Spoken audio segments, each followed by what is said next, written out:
What is going on, guys? It's Extreme here, and yes, I am back. It is time once again for another episode of my Road to Max Prestige. Now, in today's episode, I will be prestiging finally. Yes, I know, it's taken me 3 months, but I have finally accomplished one of the most stressful goals I've set in this series so far, and yeah, it finally happens.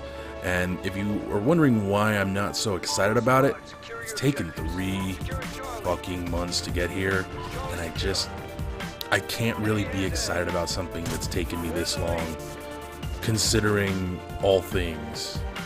And yeah, I'm not that bad at the game, I just haven't had a chance to play, and it sucks. So I'm not exactly like, man, whatever.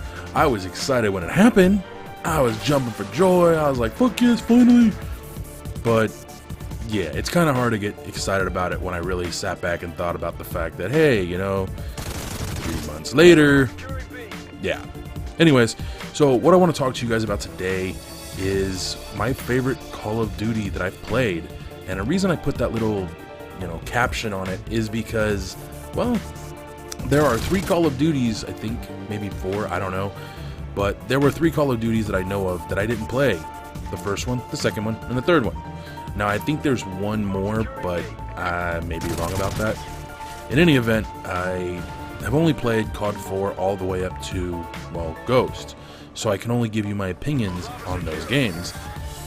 And I'm going to tell you guys right now, if I were to list from COD 4 to Ghost, which of those Call of Duties is my favorite, and all the way down to my least favorite on that list would be Call of Duty 4. Now, before you guys start giving me a ton of hate and discontent and wanting me to die or whatever, understand that the reason why I don't like Call of Duty 4 has nothing to do with any one aspect of the game. It just wasn't truly fulfilling for me. And the timing for when I bought Call of Duty 4 was not really great. And I would love to go into that, but we'll get back to that maybe a little bit later in this video. We'll see if I have time. But the main reason why I didn't like Call of Duty 4 is there really wasn't any long-term replay value in it for me. Specifically the fact that when I played multiplayer, I would play with my friends, and it was the first Call of Duty I ever played. And my friends only played hardcore team deathmatch or hardcore search and destroy. That is a big reason why I hate both modes. So, yeah, I hated Team Deathmatch after, playing it 1,000,001 times. And it wasn't just in Call of Duty 4. I also played that particular game mode in World at War and in Modern Warfare 2. And I got really tired of getting team killed by total douchebags. And even after they added in the ricochet effect, that really pissed me off, because then teammates would intentionally get in the way of my kill streaks. You know how hard it was for me to get an AC-130 in Modern Warfare 2? I would get so pissed. I never got the nuke. But again, hardcore team deathmatch. Not a good idea when you're trying to go for a nuke. Just saying. Anyways, but my favorite Call of Duty that I've played would have to be Black Ops 1. I enjoyed Black Ops 1 on so many different levels. It had so many different things I could do. If I didn't feel like playing actual multiplayer, there was always Combat Trainer. I could sit there and just hunt. Like, literally, you could set the game up however you wanted and just literally destroy the enemy team, which was pretty much just AI bots. But I would play with my friends and my brother, and we would just have fun. It was just there, and it was something that I liked. I enjoyed it. The only thing I really wish they'd added in was prestiging. I kind of feel like, they didn't really give you that option. Actually, they didn't give you the option, but I wish they had, because then it would have made Combat Trainer for me that much more enjoyable. Even though a lot of people only use the Combat Trainer just to kind of like, fuck around with shit. Me, I used it because I could have fun. And I could pick the map I wanted to play on. And really, you can only play, like, what was it? Team Deathmatch. That was it. So, while it was enjoyable to a point, it was still a fun game where you just ran around and shot whatever the hell came at you. And that was fun to me. So, but You also had zombies, and I love the zombie mode. Oh my god. I had high hopes for Black Ops 2, and if not for the fact that the zombie mode in Black Ops 2 sucked, I'm sorry, that's just my opinion. I didn't enjoy it. It wasn't the same, and I mean, some improvements I would have been okay with, but they really kind of try to change the mode from what it was to something else, and there's nothing wrong with that, but you can only mess with a good formula so much before you fuck it up, and I think that's what they did. Also, multiplayer in Black Ops 2 was, yeah. But if not for that one fact that zombies was screwed up, Black Ops 2 would have absolutely taken the cake as my favorite Call of Duty, because the campaign was truly replayable. You had zombies, you had a decent multiplayer, you of course had the ability to do, I wouldn't say combat trainer, but something like it, and you could pretty much play whatever game type you wanted. And it was fun, it was enjoyable, and I had a lot of fun with it, and I wish several of the game modes that were in Black Ops 2 were here in Ghosts, and I hear that some of them will be in Advanced Warfare. This is only speculation, there is no confirmation of this, but I hope it's true, and I look forward to it. Now, pretty much that's all I have to say about my favorite Call of Duty, my least favorite, and the runner-up to my favorite. But before we get on to something else I want to talk about... Yep. Yeah. There it is.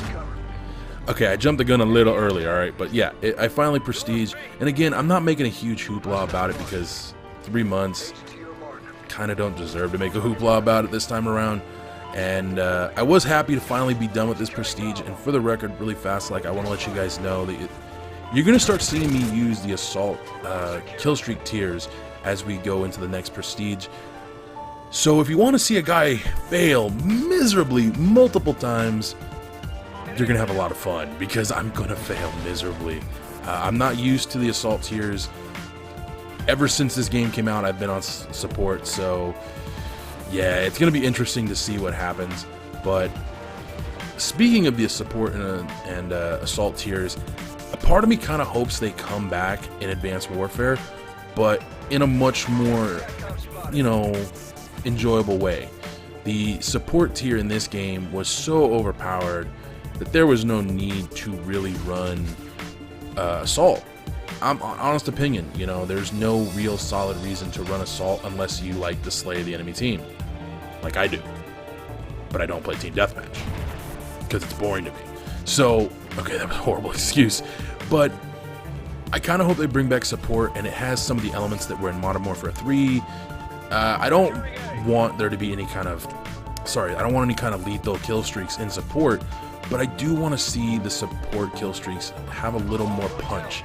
And they didn't, really the only good support kill streaks in this game was the Oracle, which it gets really old fast.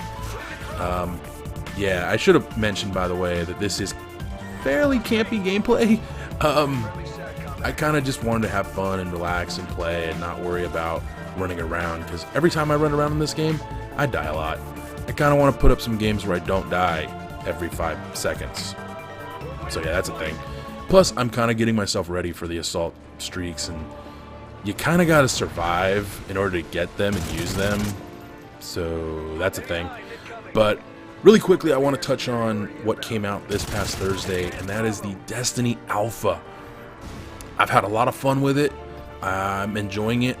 They're listening to the audience, which is something I wish Call of Duty would do. I wish Activision kind of forced its Call of Duty developers to do what Bungie's doing. I mean, they literally have patched almost everything that's been asked to be patched during the alpha, and one can only imagine what's going to happen when the beta comes out. So it's going to be interesting, and I mean, they patched it literally overnight, so that's a thing, you know. That's kind of cool that happened so quickly. I don't know if that was intentional or what, but that's really badass, and I hope that's what happens going forward.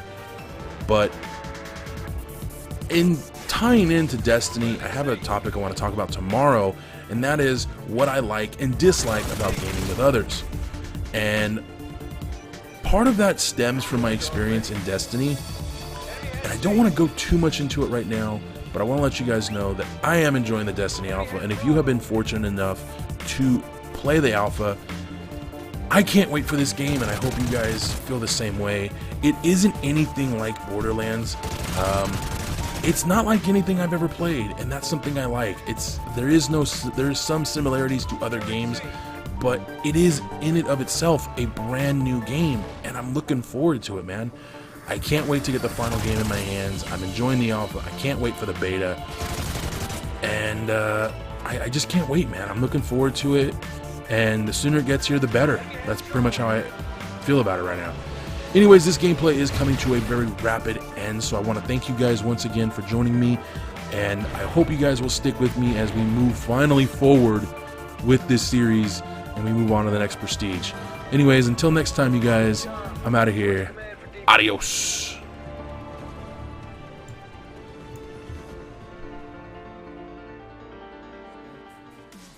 But that's something that I would get for my nieces and nephew, but they're not even old enough to really play video games yet. My oldest niece is old enough to play video games, but she just doesn't understand it, and I just, nah. There was some things I was interested in, but overall, I was really disappointed the fact that they did a digital presentation. I think they should have done a live presentation, but I understand why they went that route for obvious reasons. You know, almost all of Nintendo's publishers and developers are in Japan, so kind of doesn't make sense to fly all of these people from Japan